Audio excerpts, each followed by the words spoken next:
They're talking to the guy now. So we're here basically at Kerwood Lawler. Apparently he's been doing cash returns from debit cards without the customer being present. Multiple different times. Is this like he doesn't work on scene, he works somewhere else and he gonna... He works. No, the guy that's talking to him, I like guess, loss prevention and stuff. Yeah, something like that. But yeah, they know for a fact it's that amount of money. That? Huh? They did the whole thing for it. Yeah? Well, I mean, Yeah, whatever. you want it? Yeah. Do they want to press charges? Like, Yeah, what do they want to do? trespass and press charges. Okay. Right there. You thinking warrant service or you... Huh? What are you thinking? Warrant? Mr. No, I'll take it. Damn, they got pictures and all. Yeah. This is a really nice setup.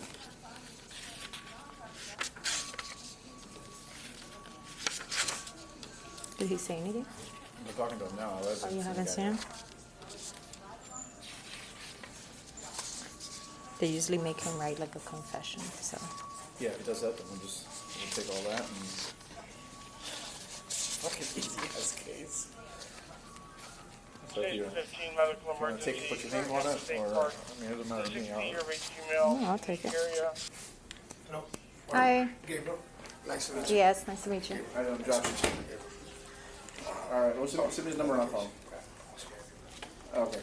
Are you the manager? Yes, I'm the district loss prevention manager. Figures. My first week in this district. Congratulations. Yeah, right. Welcome. Yeah, they sold me on the keys. I used to have the district. I had the Virgin Islands, so I did that for like 5 years. Stopped, went to West Broward, which was quiet, and then this district has some tough stories in Miami. But I work with Zach at my old district. This came in about, I want to say, a week ago, right when I came here. There was a tip. This associate was grabbing customer receipts. Obviously, no merchandise, no customer present. Customer will leave, they'll go ahead and scan the receipt. The store thinks that merchandise is coming in, which now we don't have that inventory. And then he was refunded for cash, and then he'll take the cash, pocket it.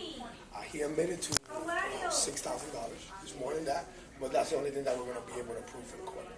Because that's what we have video for, documentation and stuff like that. So, because this is what we have on video. So Home Depot's out the inventory and the money.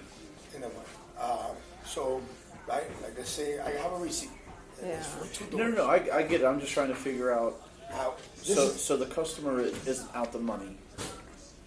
so the customer, technically the customer, They're just unaware of, they're unaware, exactly. unless they see And that's how it got initiated, because a customer, right, so if you have a pro account, we're able to track your receipts and stuff like that. So the customer saw a refund on a receipt. And I never made this refund. We called the store, we researched it, and we said, and we were able to validate that. Okay, and then you just go back to your point of sale system with them. The one in the Virgin Islands about 4 years ago, there was two guys that had weapons on them. Hi. How you doing? I'm Deputy Diaz. Woody? Yes. This is my sergeant, Brady. Obviously, there's no surprise why we're here. You're already aware of this. We got to go over some things, but before that, you do have rights, and I have to read them to you, okay? You have the right to remain silent. You understand these rights that I have explained to you? Yes. Okay, having these rights in mind, do you wish to answer these questions or make any statements at any time? Yeah, I'll answer questions. Okay. Well, I mean, we have everything basically, but I do have to talk to you. You wrote a statement. Can you elaborate a little bit on what you wrote on that statement? I am guilty of what I am questioned about. I just moved here from Indiana back in October, and shortly after moving here, my health conditions have changed drastically. I do not have health insurance with Home Depot yet. Come November was when I could re-enroll. So the money was used to pay for medicines and for the treatment of kidneys and stuff like that. Okay. And how did you come about with the receipts and everything? Walk me into how would the process done?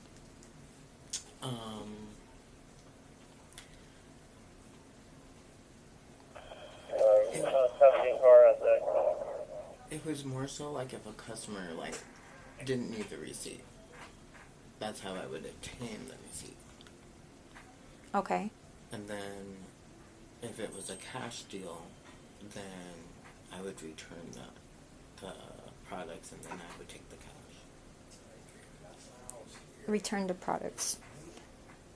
How would you return the products if this whole transaction is kind of, the customer's not there anymore? Right. So you would just scan the receipt and you would just return it with no products there.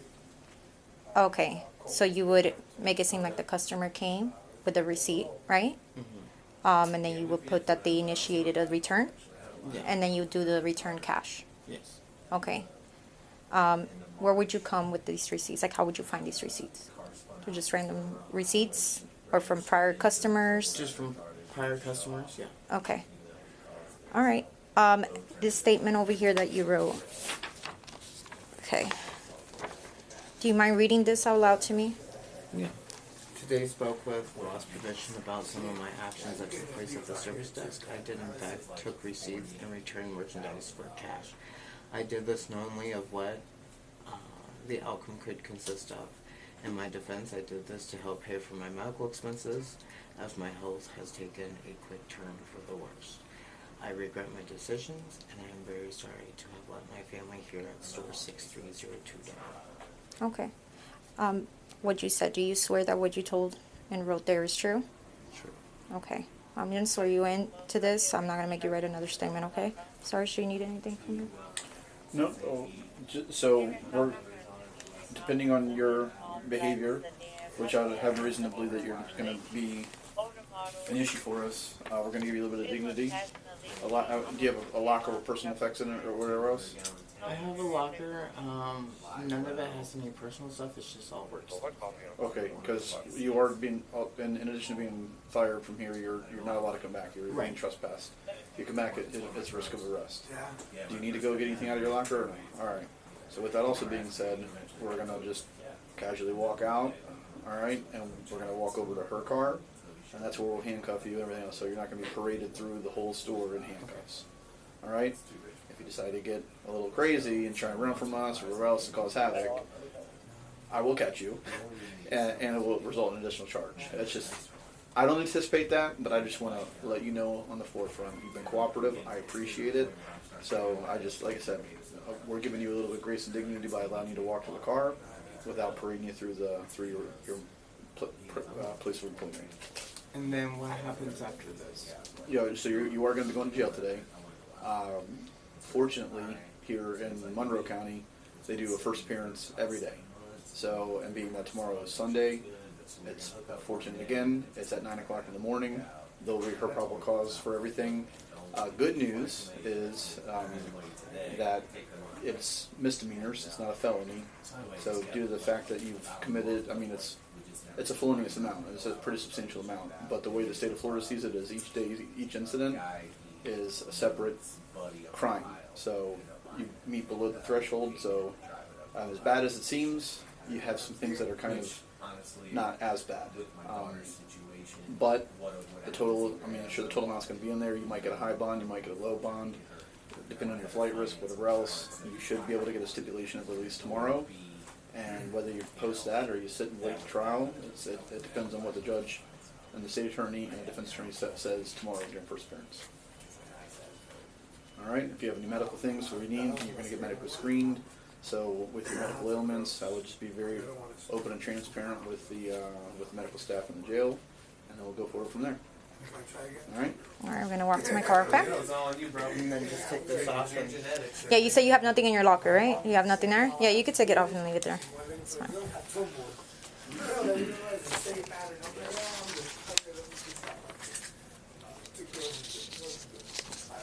Did you get his ID? Did you get his ID? Okay. you need my ID now. Or? Oh, well, we'll get it in the car. It's fine. Yes. You bet, man. Hope everything works out for the best. He left his apron there. And I'll go with you to get a kid card. Yeah. Yes, please. Your ID as well, if you can.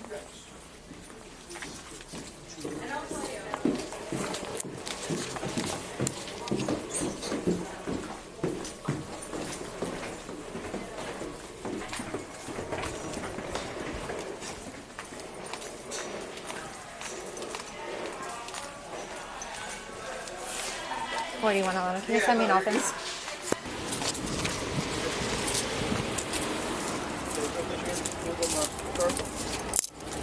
Everything's gonna poke me, probably stick me, knives, needles, bombs, drugs. Oh, when's the last time you took insulin? So you don't know where you get that cocaine at in town? It's honestly just A night at the bar kind of thing? kind of, yeah. Black man, white chick, black chick, Hispanic. White man of the brass monkey. White man at the brass monkey, huh? Well, that narrows it down. I'll take that though. Young kid, old kid? Gray beard. Oh, definitely older. Unless he dyes it gray. I don't know. I've only been to the brass monkey. Alright, go ahead and sit in there.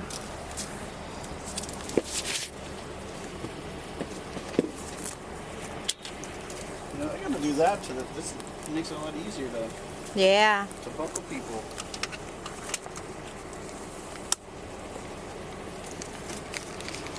Damn it. I gave you all my case cards.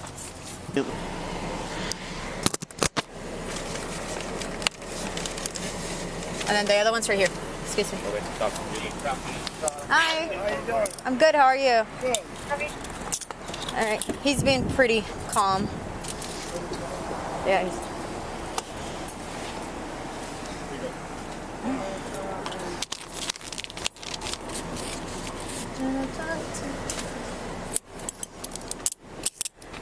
These people were so organized with the report. They gave me a package with dates, pictures, receipt, everything already like packaged. Yeah.